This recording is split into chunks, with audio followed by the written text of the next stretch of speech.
All right, I will continue. Okay, employee communication has not just become something important, but it has become a necessity for organizations to ensure that the communication within the organization between the management and employees at all levels are effective, so that it can help the organization to become more productive and successful, at the end of the day.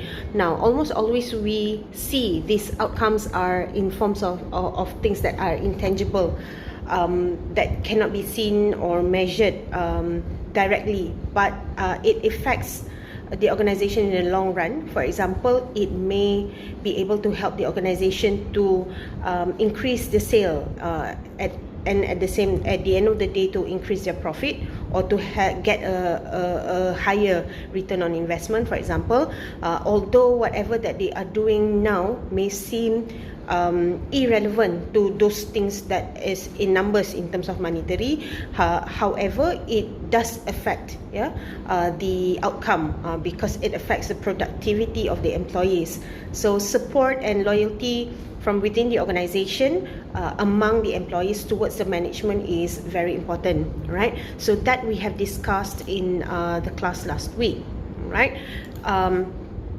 So we also said that managers and leaders of the organization must change according to the working environment now, because there is tighter staffing, there is the condition where people need to work from home like now, so more compromise, more empathy is needed in employees, in ensuring that not only the employees can do or work well from home, but to also be fit and healthy physically and mentally as well, so that they will be able to help you, support the organization's vision and mission, right? We also spoke about communication audit, how you can find out what your employees think about you as an organization, and whether they are satisfied with the communication that they are receiving, or whether or not they're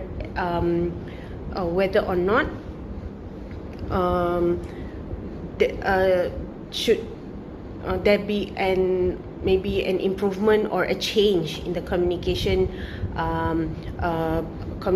effort that they are doing within the organization now. All right, so today we're going to look into what to do, as a suggestion of an effective internal communication program. Now, there are many ways to do it, but this is suggested by the author.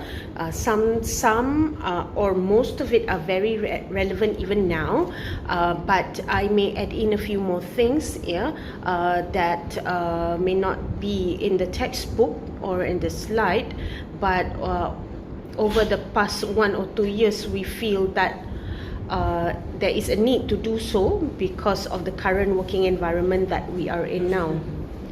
So, can you give me a minute? Sorry.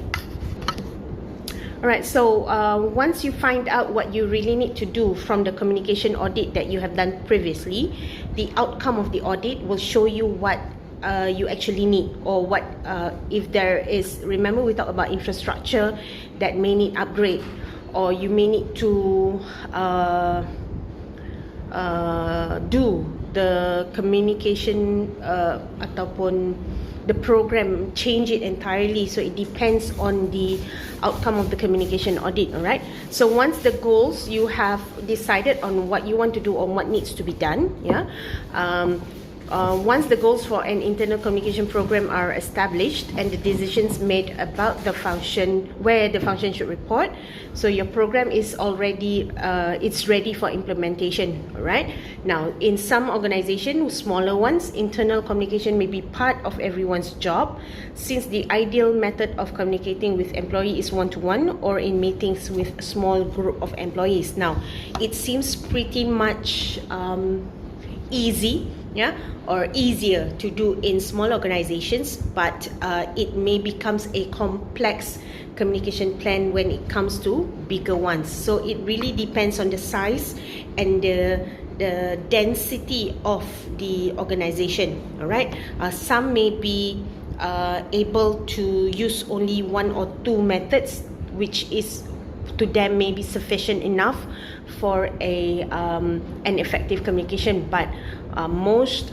bigger organizations will need to rely on more than maybe 2 or 3 communication methods, so that they are able to reach employees at different levels and different layers, or even different branches of the organization, so that everyone is in the loop, yeah, of and is in the know of the current communication or whatever subject matter that is being discussed, yeah, within the organization.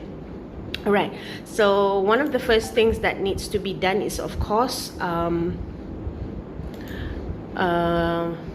communicate up and down, yeah, which means that organization needs to practice open communication, where employees find it very easy, yeah, to speak to their bosses, irregardless of levels, or irregardless of titles, yeah, or seniority that the bosses hold, right?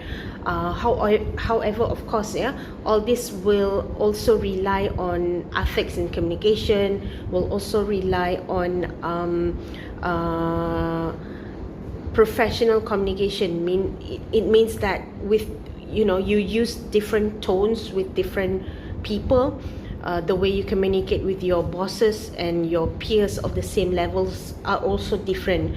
You may be saying the same things, but the tone that you use, yeah, when you communicate with these two different groups may differ, because they will present the information differently. Yeah, right. So many large companies are perceived as being faceless, unfeeling organization. Yeah, this is an impression that is only reinforced when there is no upward communication that exists from the employees to the management. In large companies, yeah, why they say they are perceived as being faceless is that sometimes when you are too big, yeah, some employees may have never, you know, met or seen their CEO in person. They may not know who the chief of finance is. They may not know who the corporate communication bosses are. So this is where people say that the organization, the company is being faceless. There is no face to the name. They may know the name of their bosses, but they may not know the face of their bosses. Yeah. So, and then this normally will happen because there is no upward no communication that exists from the employees to the management, because it's always the management having sent information downwards, instruction downwards, or maybe just through memos and emails without an open access to which these employees can in return give their feedback or ask or even discuss, yeah, on matters that is being addressed. All right. So when these high-level managers isolate themselves physically and psychologically from other employees, effective communication cannot happen. All right. So when there is no physical encounters, when there are no psychological, it means that there is no empathy, there is no personalized, for example, messages, or even other non-personal encounters, yeah, such as online meetings and whatnot. So effective communication cannot happen. So effective internal communication can generate a dialogue throughout the company. This will then foster a sense of participation that can make even the largest companies feel very small in the hearts and minds of people, right? So the idea is to create a dialogue where anyone or everyone can say something, or can give an idea about something, or can give a feedback, yeah, on matters that is being discussed. So the best approach to communicating with employees is through informal discussions between employees and supervisors. Now, we have formal communication in meetings, we have formal communications in, let's say, brainstorming sessions or yearly ataupun annual address from the CEO to the employees. But informal discussions, yeah, for example, when you see them in the hallways, or when you just informally come down to the department for a chat, or organize a lunch, yeah, ataupun high tea, just to discuss things between employees and their supervisors informally, because informal settings creates a more friendly, yeah, tone, and friendlier communication, non-verbal communication cues, yeah, that will enable employees to feel relaxed, and they are able to express themselves. Yeah, it may be something that have been bothering them for quite some time, but they don't know how and what to say. So informal settings will give them an opportunity to do this easily, right? Approach to communicate with employees is again informal discussions, yeah, because they need to feel secure enough in their positions to ask questions and to offer advice without the fear of reprisals and from the top management. Okay, they want to know that whatever suggestions they have, or whatever comment or complaint that they are addressing to the management will not come with a reprisal, meaning that they will not be they will not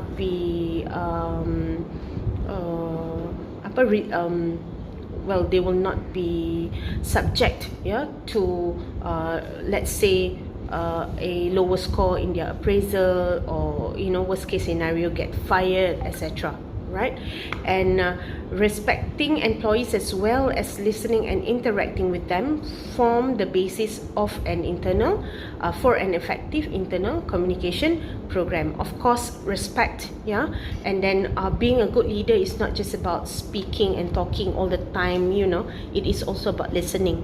All right, because if you don't listen, you don't know what they are actually saying, what they actually need. Yeah, when we don't listen, we tend to give people things that we feel they need, but actually they don't. All right, so we want to avoid those kinds of scenarios. All right, so that's number one. Now, number two, besides being able to communicate up and down freely, management must also make time for face-to-face meetings. So one means of ensuring that employees have access to their senior management is to hold regular in-person meetings with fairly large groups of employees. Right? So such meetings should take place frequently, at least quarterly. Yeah, if you have a department meeting, etc. Quarterly means four times in a year.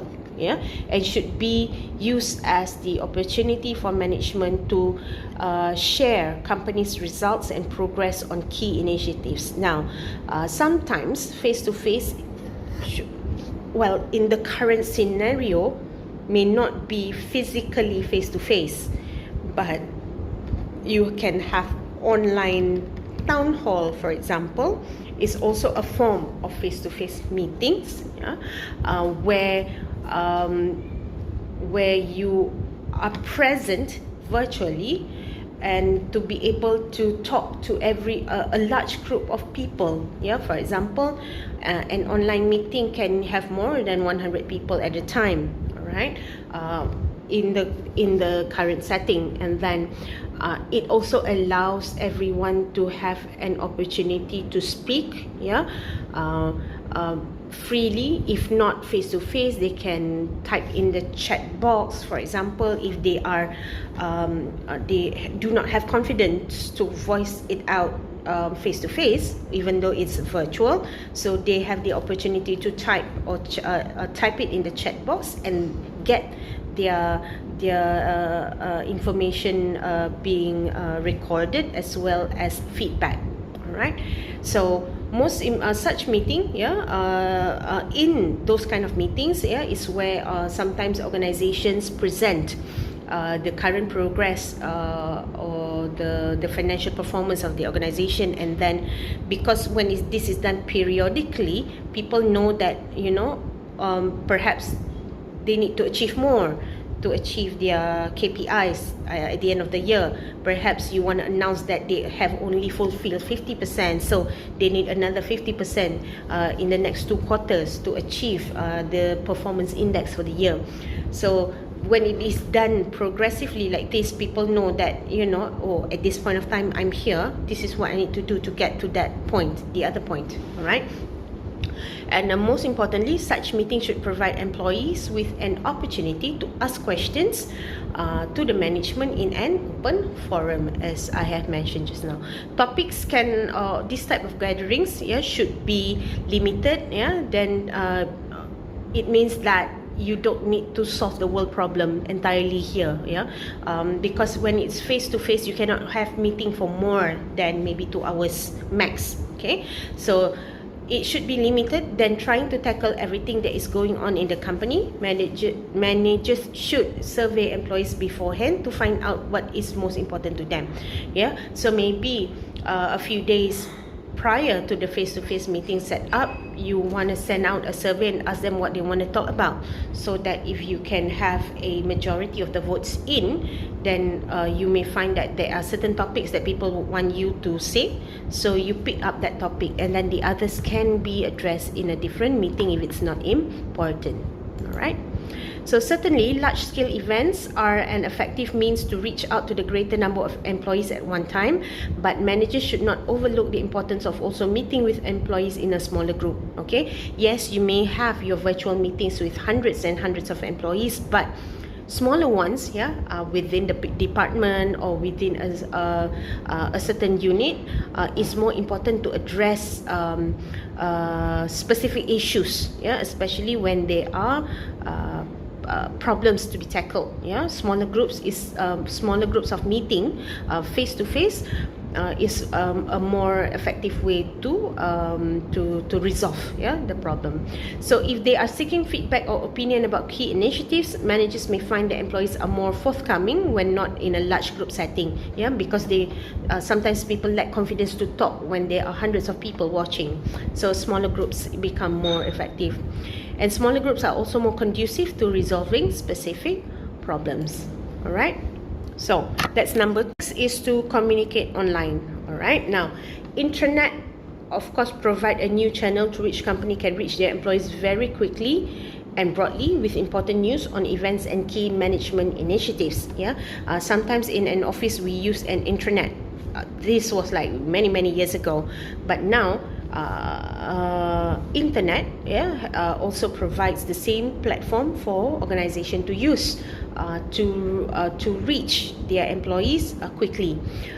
Employees may now all be on a certain Telegram channel or a WhatsApp communication channel or whatever group or conversation methods that you can use online. Everyone can be included in that as well. So years ago, intranets also served as interactive platform where employees can share their views on company's program, which contribute to building trust. Okay, now and then comes internet technology, which again, all you know, which is extremely powerful. And it must be used thoughtfully if it is to enhance communication rather than detract from the impacts of management messages. Okay, now I think many of us go through the same situation where we join an online group and then there's spam messages, people selling stuff in the group, people sharing news, that are sometimes irrelevant to the purpose of the group. Okay, now management or the corporate admin towards this channel must always check so that the spam messages doesn't come in on a regular basis, or if not at all, because people will tend to just swipe everything up and then tend to miss important messages that may come in between the spam messages. Right? So you don't want that to happen, and you do not also want to bombard your employees with too many information at a go, because you may find that it is difficult for people to absorb information, especially through online communication like this instead of face-to-face meeting. So give space for between these messages. Yeah, do not bombard, for example, 3 important messages at a go, yeah, because people will not focus on it. Okay, so perhaps give some timing, yeah, between those messages, so that people can actually give time for people to read the first one, absorb the information, look at things that needs to be done, etc., and then you give them the second and the third one later, by having intervals, yeah, in between those messages, right? And because today employees are bombarded by information, especially given the ambiguity of email and voicemail, yeah, a lot of emails are being ignored because there's a lot of spams, yeah, including messages in your Telegram, etc., yeah. And then if you're using platforms such as Facebook and Instagram to leave messages also, you may find that advertising, or advertisement interrupts those messages as well, and may cover the content sometimes. So you may want to you need to make sure of all this noise in the communication is being put aside, especially when you want to deliver important messages, right? Now, companies must also invest in a considerable amount of thought into ensuring their messages are getting through employees and that information is easy to find. Yeah, sometimes you may want to pin, yeah, important messages in your channel. I'm sure you know how to do it. Putting a pin on that important messages, yeah, you may also want to highlight or put it on a spotlight, yeah, if you're using different platforms. All right, and then a portal technology, yeah, is also being used more frequently to help employees readily locate and manage online information. Okay, for example, in Instagram there is a section where you can highlight, yeah, so you may want to highlight specific information into the categories so that they can easily find information with the certain keywords that you have categorized it with, yeah, so people will not lose out on the information that is being sent. All right, company's intranet should also be dynamic and engaging and regularly refreshed. Yeah, don't leave your website, especially unintended, for months, only to realize that people are actually sourcing for information from website, because not everyone prefers Instagram or Facebook. Yeah, so sometimes we tend to update our social networking sites, but we tend to forget we have actually a website where you can actually post abundance of information there. So that is being left out when people actually source websites for additional information, right? Managers should resist the impulse to move all communication online unless they are sure that all employees will use this medium. So there are mediums offline also, such as memos, newsletters.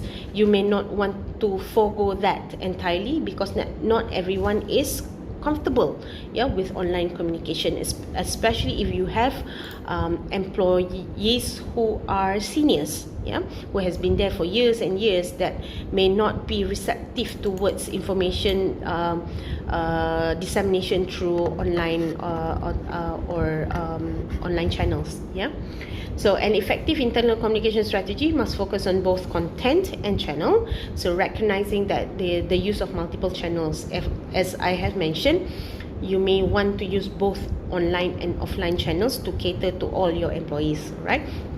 So while online communication channels are often expedient and engaging, they should not be used as a substitute for personal face-to-face communication between all employees of management and employees. Right? So you should not say that communication should only be in form of online, but disregard, yeah, face-to-face and physical contact, because it is still important. At the end of the day, we are human. Right. So next is to create employee-oriented publications. Next, creating employee-oriented publication. Now, this is the most common form of information sharing in many companies, because it is the print medium, right? So, unfortunately, most internal company publications are not exciting. So, your newsletters are boring, your magazines may not be as attractive as other magazines outside, right? So, companies need to realize that their publications are competing with the national and local media for their employees' attention. So ideally, the publication should connect the employee with going ons beyond their local surrounding, which means that your internal publication must also discuss important happenings and accomplishments across the company and give employees a clear sense of company's overarching direction and strategy. All right. People may prefer to have a hard copy or hard bounded publication instead of PDF version, for example. So the idea is to maybe create the PDF version and at the same time have a print out of maybe just a few hundred or even 1,000 copy of hard copy publications that you can send to their homes, etc. So another way to reach employee through company publication is to send magazine to their home, rather than distributing them at the workplace. Why? Because in the workplace they do work, they don't read the company's publication. But when you send the publication to their homes through post or courier, etc., they may be able to read those publications at their free time, maybe while they are listening to the news, or at 8 o'clock at night, or when they are watching their children at home, they can just browse the magazine. So communication is taking place like that also, right? So above all, publications must be honest about anything that might affect employees. Nothing will hurt morale more than the employees to find out about a major corporate event from a source other than the corporation itself, right? So communicate honestly, even through your publications, right? Which means that if you are going through a crisis, you may want to have a write-up about the crisis in the publication, so that people will understand more about what your company has just gone through, right? Messages that goes into these periodicals will vary by industry and company, of course, but managers must strike the right balance between what employees are interested in and what they really need to hear from the top management. And of course, you can have a very creative publication going on now with a lot of publication softwares that are available, so that people will look forward to the next issue of the publication, right? And managers can also use memos and letters to communicate about internal changes, etc. Although online communication may have taken over now, but still some may resort to using the old way or the traditional way.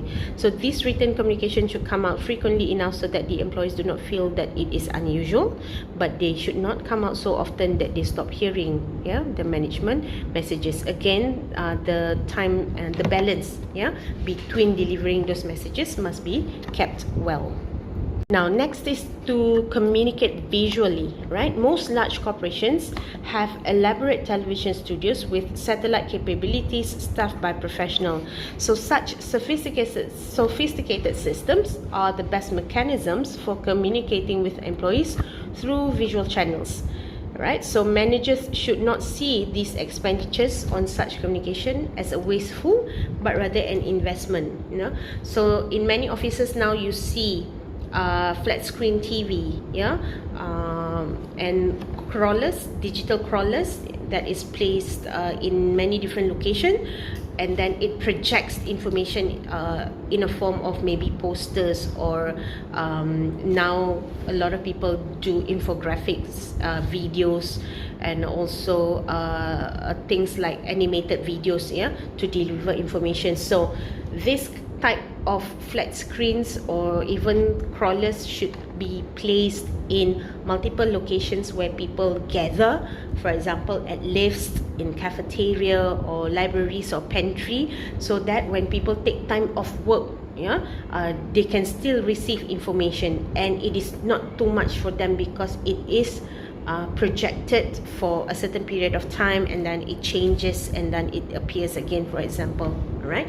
So, and many more people are receptive towards this kind of information as compared to receiving long emails, or long directive through online platforms. Right? So it does not always have to be high tech. It could be as easily as having a whiteboard for announcement in small offices. Okay. And next, to focus on internal branding, this means that you must also treat your employees as important as your customers, as important as your product and services. Right? So internal branding is important to building morale and creating a workplace where employees are engaged with their jobs. So while communicators do inform employees about new advertising campaigns, they seldom recognize the need to sell employees on the same ideas they are trying to sell the public. So internal branding is especially critical when an organization is undergoing changes such as mergers or a change in leadership. All right. Now, internal branding means that at the same time you are informing your external people or external constituents about a certain new product and services, you should be telling the people from inside first, or even more, because these people tend to help you market the product later, to become ambassador. They would probably help you spread it through word of mouth. So that's how marketing works. So if you do not teach them about the product and services first, so they won't be able to help you to do this marketing personally when they go home, when they go out, when they speak to their friends, etc. So internal branding campaigns can also be launched when results of an internal audit reveal that employees are not connecting with the company's vision, or when morale is low. So just as external branding campaigns aim to create emotional ties among customers to your company, you do the same to your internal people, which means that branding campaigns or internal branding goals is to connect the employees with the organization, to boost morale, to boost sense of belonging, etc. So focusing attention on this important area will generate improved morale and ultimately better result for the company. Last but not least, as a way to implement effective communication within the organization, is to consider the company's grapevine. Now, a grapevine is an informal communication network, including everything from private conversations between two employees to the latest anecdotes heard in the cafeteria. All this must be considered as much of a communication vehicle as a company's house organ or employees meeting. Sometimes these small chit chats in the pantry, in the cafe, in the walkway, in the smoking room, they consist or they contain even more important information than your formal meeting, because these little chit chats, if they are not attended to, may create a bigger issue that may or may not pull or the company into a crisis. All right. So in fact, given that an estimated 70% of all organization communication occurs at the grapevine level, they occurs in an informal communication setting. So considering this, using the grapevine or informal communication network, communication distributing messages becomes faster, and it is more credible form than the formal channel. So it is even more crucial that the manager tap into it. Okay, sometimes people tend to hear or consult in another employee better than they do to their managers. So you may want to tap into this grapevine communication in order to know what they are saying about the organization or what they feel about a certain issue, and then find a way to work around it. So there is a statistic that reveals that over 90% of companies do not have a policy for dealing with the grapevine or managing any other informal communication network. So most communication that takes place informally considered that the grapevine transmit negative info. This is an indication of lack of trust concerning other employees, supervisors, or organizational policies, which means that they feel much easier to speak to other colleagues in a more informal setting rather than to voice their opinions in a formal meeting to the managers. So this shows the lack of trust, the ineffective communication between the employees and the top level management. So the stronger the sense of trust and commitment between employee and management, the less often employees will resort to the grapevine. So if you were to uphold the first 6 methods that I have mentioned just now effectively, they may not resort at all to using the grapevine as a channel of communication. Alright. Now, last but not least, you have to understand the management's role in internal communication. Now, there's common thread discussed. Of course, the involvement of CEOs and other senior leaders in internal communication. Alright. Now, decision-making committee or level or group should include should almost always include people from the management team, because they will be able to curate content that is effective for the use of all level of employees within the organization. All right. So